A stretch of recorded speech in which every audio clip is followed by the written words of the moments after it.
Dans l'actualité également, ce matin, une décision qui fait beaucoup réagir. Le maire de Cléon, c'est en Seine-Maritime, a décidé d'appliquer un principe assez simple. Les parents d'enfants qui dégradent des équipements municipaux doivent rembourser. Autrement dit, tu casses, eh bien tu payes. Alors comment ça se passe? On va voir ça dans le détail avec nos éclaireurs.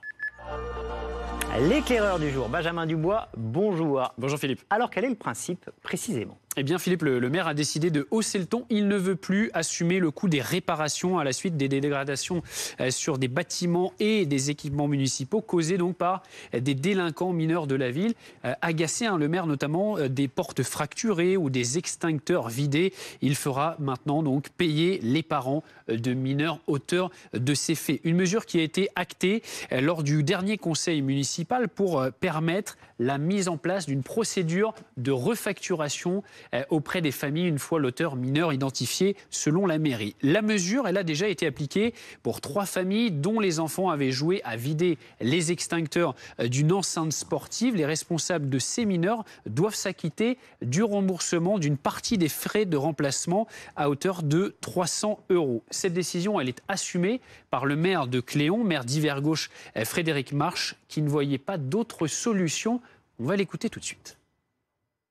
Ça se fait dans la discussion, tout le monde a validé sa responsabilité. Je leur ai dit, écoutez, il va falloir payer une partie du coût des dégradations. Les familles que nous avons rencontrées, ce ne sont pas des familles qui roulent sur l'or, donc il y a aussi une prise en compte de leurs moyens financiers. Mais simplement, je pense qu'il est temps de dire les choses. Et puis surtout, de faire comprendre que le fait de faire payer, ça peut peut-être faire réfléchir ceux qui seraient tentés de continuer les dégradations.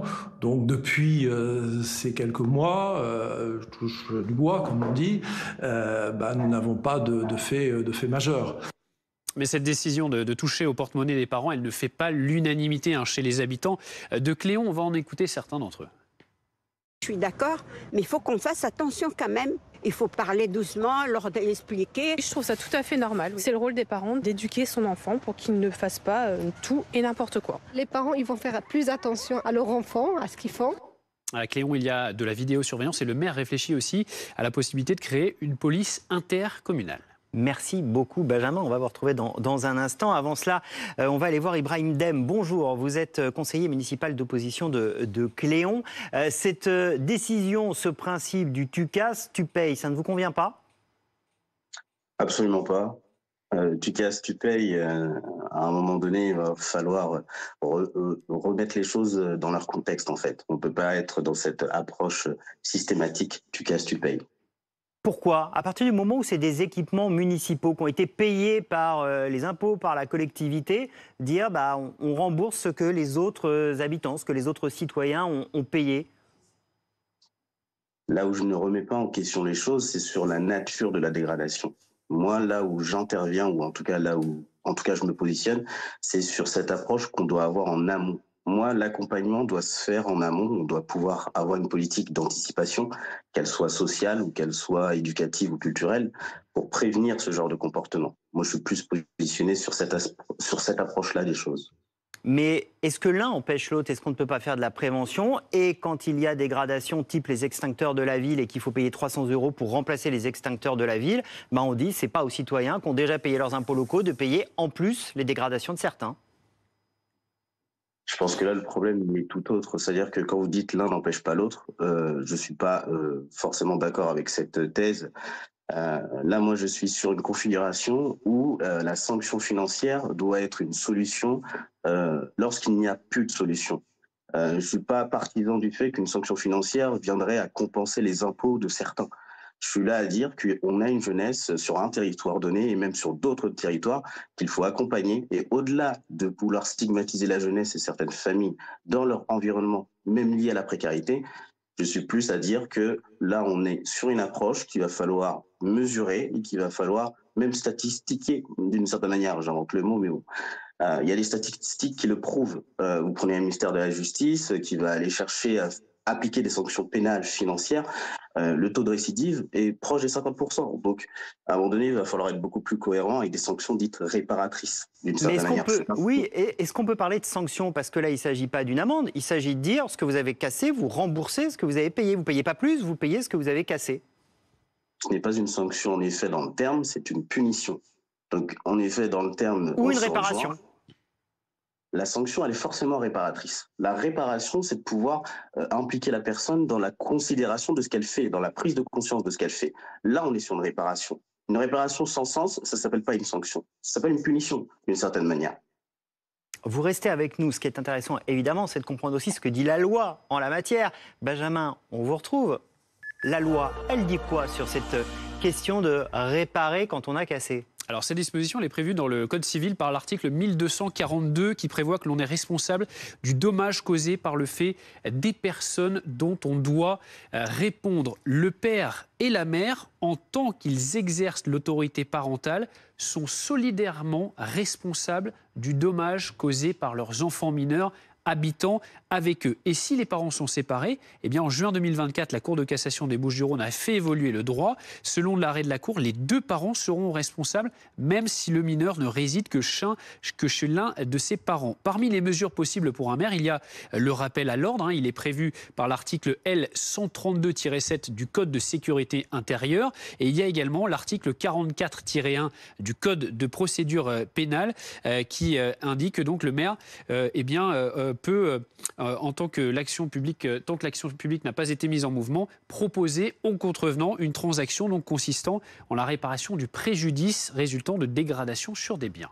Merci beaucoup Benjamin, vous maîtrisez parfaitement le droit. Dylan Slama, bonjour, vous êtes avocat pénaliste, merci de nous avoir rejoints. C'est assez clair dans la loi, dans les faits, ça l'est un peu moins.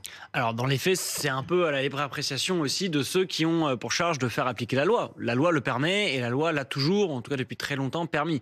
Et je précise d'ailleurs que c'est valable pour les enfants et sans comparaison aucune, c'est la même chose pour les animaux. Lorsqu'un animal de compagnie crée un dommage, de la même manière, la loi permet qu'il y ait réparation. Donc ensuite, effectivement, c'est une question d'usage, de choix politique, mais il y a toujours une possibilité d'obtenir réparation puisque c'est ce que la loi prévoit. Il faut employer quel terme? Parce que c'était la bonne discussion qu'on avait avec M. Dem, qui est toujours avec nous. C'est une sanction, c'est une réparation, c'est quoi le bon terme? Alors, c'est le code civil. Comme on est sur le code civil et pas sur le code pénal, effectivement, on est beaucoup plus proche de la réparation que de la sanction ou de la punition. C'est le code pénal et le code de procédure pénale qui prévoient comment est-ce que l'on punit les individus pour les crimes, les délits ou même les contraventions qu'ils auraient commis. Là, effectivement, le code civil, c'est autre chose. On n'est pas dans des dommages-intérêts. On est simplement dans la simple réparation du point de vue du code civil. Après, il est aussi possible dans un autre cadre, qu'il y ait des sanctions, des punitions. Et parfois, les parents peuvent être responsables pénalement du fait des agissements néfastes de leurs enfants. C'est aussi quelque chose qui est possible, mais on ne s'inscrit pas pour l'instant dans ce cadre-là. Vous, l'avocat que vous êtes, si vous défendiez les parents de ces enfants qui ont cassé les extincteurs de la ville pour 300 €, vous diriez quoi? Ce qu'il faut chercher surtout, c'est est-ce que c'est véritablement eux? Si vous voulez, c'est ça la seule question, c'est est-ce que le lien de causalité est véritablement établi et est-ce qu'il y a, par exemple, une défaillance peut-être de surveillance, d'encadrement à l'école ou ailleurs qui justement a conduit à cela. Si jamais les enfants sont censés être encadrés, il y a des lois qui régissent ça. Par exemple, ça doit être un adulte pour 12 enfants. Si jamais on se rend compte qu'il y avait 25 enfants dans un cadre pas scolaire, dans un cadre d'animation, si on se rend compte qu'il n'y avait pas suffisamment d'encadrants pour encadrer les enfants, parce que c'est la faute de l'administration publique, à ce moment-là, on a envie de répondre, non, mais écoutez, il n'y a pas suffisamment d'encadrants et il n'y en a pas suffisamment, y compris au terme de la loi. Ceci peut expliquer cela. C'est un exemple, il y en a sans doute beaucoup d'autres. Il faudrait voir le dossier, voir les différents éléments. Mais il y a potentiellement des raisons qui peuvent expliquer, voire même justifier les dommages qui auraient pu être commis par des enfants. Ibrahim Dem, si le maire a pris cette décision aussi en conseil municipal, ça a été voté, c'est aussi parce que, dit-il, beaucoup d'administrés en ont marre de voir les installations publiques dégradées. Qu'est-ce que vous répondez à cela? Je dis que dans le beaucoup, il y a une notion de proportion, comme on peut spécifier que beaucoup également d'administrés, et moi, habitant de Cléon, se plaignent également de d'autres questions qui sont liées à la jeunesse, à l'accompagnement de la jeunesse, aux dynamiques sociales, aux politiques sociales mises en place sur le territoire. Donc quand on dit beaucoup dégrade, et donc ça justifie d'une certaine manière de passer une délibération qui, à mon sens, est plus proche de l'autoritarisme que de démontrer une forme d'autorité légitime à faire ce qu'on fait. Voilà, deux poids, deux mesures d'une certaine manière. Comment on fait pour sensibiliser concrètement des jeunes qui ont, on garde cet exemple d'extincteur, mais ce n'en est qu'un évidemment, qui dégradent des extincteurs? Qu'est-ce qu'on fait? Comment on leur fait prendre conscience que ce n'est pas bien, qu'il ne faut pas recommencer?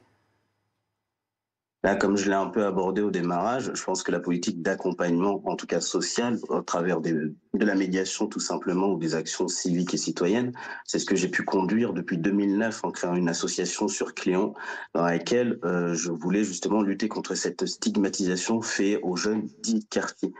Et donc j'ai œuvré d'une certaine manière pendant 10 ans pour qu'on puisse accompagner cette jeunesse en pleine problématique, ou en tout cas en pleine transgression, à pouvoir comprendre le pourquoi du comment il faut avoir une place dans la société.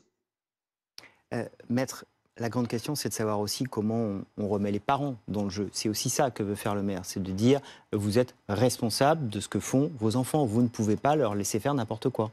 Bien sûr, c'est pour ça que c'est aussi une décision politique, mais encore une fois qui est permis par les codes, qui est permis par les différents textes normatifs et législatifs. Donc ensuite, il y a aussi des questions d'orientation politique. Et alors là, pour le coup, il y a des élections municipales bientôt, et ça va être aux citoyens de se prononcer sur la question de savoir, est-ce que cette décision, elle a donc une portée et une espèce d'adoubement populaire s'il est réélu, ou est-ce qu'au contraire, ça fait partie des choses que les citoyens vont pouvoir remettre en question. Mais il y a, et c'est important, au-delà des textes de loi, un choix politique qui doit pouvoir être assumé. C'est ce qu'a fait ce maire. Bientôt, il y aura des élections et le peuple tranchera.